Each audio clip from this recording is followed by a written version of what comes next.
नमस्ते, सदा वत्सले मातृभूमि, जय हिंद।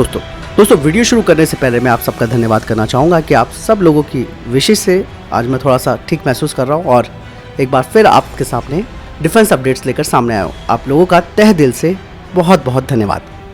दोस्तों, भारत भी अपनी रॉकेट फोर्स बनाने जा रहा है। जिस तरीके से आपने चाइना को देखा होगा कि वो अपनी रॉकेट फोर्स पर काफी भरोसा करता है, और यही नहीं, पाकिस्तानी लोग तो ये भी कहते हैं कि भारत के पास चाइना जैसी रॉकेट फोर्स नहीं है, क्योंकि चाइना अपनी रॉकेट फोर्स पर जरूरत से ज्यादा विश्वास भी करता है और उसके पास काफी ज्यादा मात्रा में ये फोर्स है। लेकिन अब भारत भी इस तरीके के खतरे से निपटने की कोशिश कर रहा है और इसीलिए अब भारत अपनी रॉकेट फोर्स बनाने पर विचार कर रहा है। और ये बात चीफ ऑफ डिफेंस स्टाफ यानी कि सीडीएस जनरल विपिन रावत जी ने कही है। उन्होंने कहा कि चीन के द्वारा किसी भी तरीके की आक्रामकता और राष्ट्रीय सुरक्षा की चुनौतियों का मुकाबला करने के लिए हमें नीश टेक्नोलॉजी पर काम करना है। जनरल रावत ने पाकिस्तान को चीन का प्रॉक्सी बताया है और ये देखते हुए इस्लामाबाद यानी कि पाकिस्तान जम्मू और कश्मीर में भारत के खिलाफ प्रॉक्सी वार जारी रखेगा और वो पंजाब और कुछ अन्य हिस्सों में परेशानी पैदा करने का प्रयास कर रहा है। रावत जी ने बताया कि जहां तक हमारे उत्तरी विरोध का संबंध है, यानी कि जो हमारा नॉर्दर्न बॉर्डर है, वहां पर हमारी जो सीमाएं हैं यानी कि बॉर्डर है वो अस्थिर है, और दूसरी तरफ जो हमारे पूर्वी तट है उस क्षेत्र में राष्ट्रों के साथ दक्षिणी चीन सागर पर चाइना आक्रामकता दिखा रहा है। उन्होंने कहा कि चीन चाहे प्रत्यक्ष आक्रमण के रूप में या फिर टेक्नोलॉजी के रूप में हमसे मुकाबला करेगा तो हमें तैयार रहने की जरूरत है, और ये तैयारी तभी हो सकती है जब हम एक साथ काम करें। साथ ही उन्होंने कहा कि भारत के एयर पावर को बढ़ाने के लिए शुरू किए गए कई उपाय हमने किए और साथ ही हम एक रॉकेट फोर्स बनाने पर विचार कर रहे हैं। हालांकि उन्होंने इस बारे में ज्यादा डिटेल से नहीं बताया, क्योंकि भारत जानता है कि उसे अपनी सुरक्षा कैसे करनी है, और रॉकेट फोर्स का मतलब ये है कि ईंट का जवाब पत्थर से देना जैसा होगा। जहाँ तक अगर हम अपने रॉकेट रेजिमेंट्स की बात करते हैं तो भारत के पास कई तरीके के रॉकेट लॉन्चर्स हैं, जैसे Pinaka multi barrel rocket launcher, Pinaka MK2। इसके अलावा पिनाका में और सुधार किया जा रहा है। इजराइल की मिलिट्री इंडस्ट्री ने अपने CEP में सुधार के लिए पिनाका पर अपने ट्रेजेक्टरी करेक्शन सिस्टम को लागू करने के लिए DRDO के साथ मिलकर काम कर रहा है और इसका परीक्षण भी किया गया, जो कि सफल रहा। और पिनाका रॉकेट सिस्टम को और सटीकता के साथ बेहतर बनाने के लिए GPS से भी इसे गाइड किया जा सकता है। इस प्रणाली के लिए DRDO के द्वारा एक रैप राउंड माइक्रोस्ट्रिप एंटीना भी विकसित किया गया है, जबकि पिनाका को आगे एक बड़ी प्रणाली के रूप में विकसित नहीं किया जाएगा। इसकी सफलता के बाद इसके अनुभव पर भारत ARDA के साथ पार्टनरशिप में लॉन्ग रेंज के MRL को विकसित कर रहा है, जो कि स्मर्च MLRS की तरह ही है। पिनाका MBRL यानी मल्टी बैरल रॉकेट लॉन्चर, इसके लिए 7.2 मीटर का एक रॉकेट विकसित किया जाएगा, जो कि 120 किलोमीटर की दूरी तक पहुंच सकता है और 250 किलोग्राम का पेलोड ले जा सकता है। इन नए रॉकेटों को 44 सेकंड में दागा जा सकता है, जिनकी अधिकतम गति मैक 4.7 है, और ये मैक 1.8 पर ही लक्ष्य को मार गिराने से पहले 40 किलोमीटर की ऊंचाई तक बढ़ सकते हैं। यही नहीं, ये भी कहा जा रहा है कि UAV को पिनाका के साथ जोड़ने का काम भी पाइपलाइन में है, क्योंकि DRDO इन रॉकेटों की सटीकता बढ़ाने के लिए गाइडेड सिस्टम स्थापित करने का इरादा रखता है। आपको बता दें कि 2010 में Pinaka multiple launch rocket system से लैस होने के लिए इस पर सिग्मा 30 लेजर जायरो आर्टिलरी नेविगेशन और पॉइंटिंग सिस्टम की डिलीवरी भी पूरी हो चुकी है। सिग्मा 30 आर्टिलरी नेविगेशन और पॉइंटिंग सिस्टम को शॉर्ट नोटिस पर उच्च सटीकता पर फायरिंग करने के लिए डिजाइन किया गया है।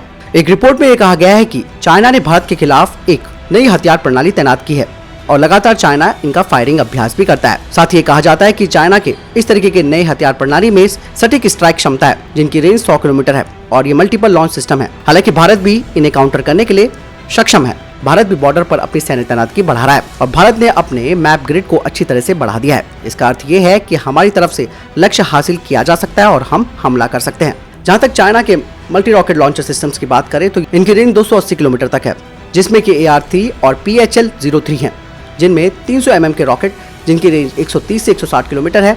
इसके लिए 12 लॉन्च ट्यूब चाइना रखता है और उसके पास मौजूद A100 रॉकेट लॉन्चर हमारे स्मर्च की तरह ही है। स्मर्च जो कि 300 mm का रॉकेट है, इसकी मारक क्षमता 90 किलोमीटर है। वहीं स्वदेशी 214 mm पिनाका की रेंज 90 किलोमीटर है और इसका एक एक्सटेंडेड रेंज भी भारत के पास है।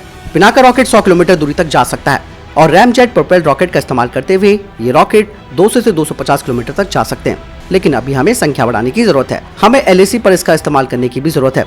डिफेंस एक्सपर्ट्स की माने तो यदि भारत के पास 100 किलोमीटर की सीमा है तो हम चाइना के G219 यानी कि जो चीन का राष्ट्रीय राजमार्ग है उसके पूरे क्षेत्र को नियंत्रित कर सकते हैं, क्योंकि उन्हें इसी रास्ते से आना पड़ता है। और अगर चाइना G219 को अवॉइड करता है यानी कि इस रास्ते का इस्तेमाल नहीं करता, तो वो झिंजियांग से ही गोलाबारी करने तक सीमित रहेगा। पिनाका एक जबरदस्त उपकरण है जो कि हमारे पास है, लेकिन दुर्भाग्य से हम इसे बढ़ा नहीं पा रहे हैं, यानी कि इसकी संख्या पर इजाफा नहीं कर पा रहे हैं।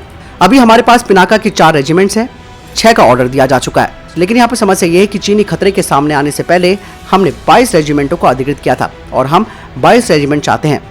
एक रेजिमेंट में 18 लॉन्चर्स होते हैं और प्रत्येक लॉन्चर 12 रॉकेट फायर कर सकता है, और जब ये खतरा बढ़ जाता है तो इसे घटाकर 10 किया जाता है। रूस की इस मर्ज की तुलना में पिनाका एक सस्ता हथियार है और हमें इसकी सीमा पर विस्तार करने की क्षमता को बढ़ाना होगा। चाइना ने मिसाइलों को नहीं बल्कि रॉकेटों को हमारे खिलाफ तैनात किया है। इसका मतलब ये है कि दोनों देश परमाणु संपन्न देश हैं और रॉकेटों का इस्तेमाल ज्यादा करना चाहते हैं। डिफेंस सोर्सेज कहते हैं कि चीन गैर परमाणु यानी कि नॉन न्यूक्लियर और न्यूक्लियर दोनों तरीके के हथियारों का इस्तेमाल कर सकता है, और जब इस तरीके के हथियार दागे जाते हैं जो कि रॉकेट के रूप में होते हैं तो इसका पता नहीं चल पाता कि ये परमाणु है या नहीं। 155 mm से अधिक कुछ भी आप परमाणु हथियार डाल सकते हैं, यानी कि आप एक टैक्टिकल और परमाणु के बीच से आगे के क्षेत्र में निकल गए हैं। यही कारण है कि हमें अपनी रणनीति को और मजबूत करना होगा। इसी के माध्यम से हमें अपनी रॉकेट लॉन्चरों की संख्या बढ़ानी होगी।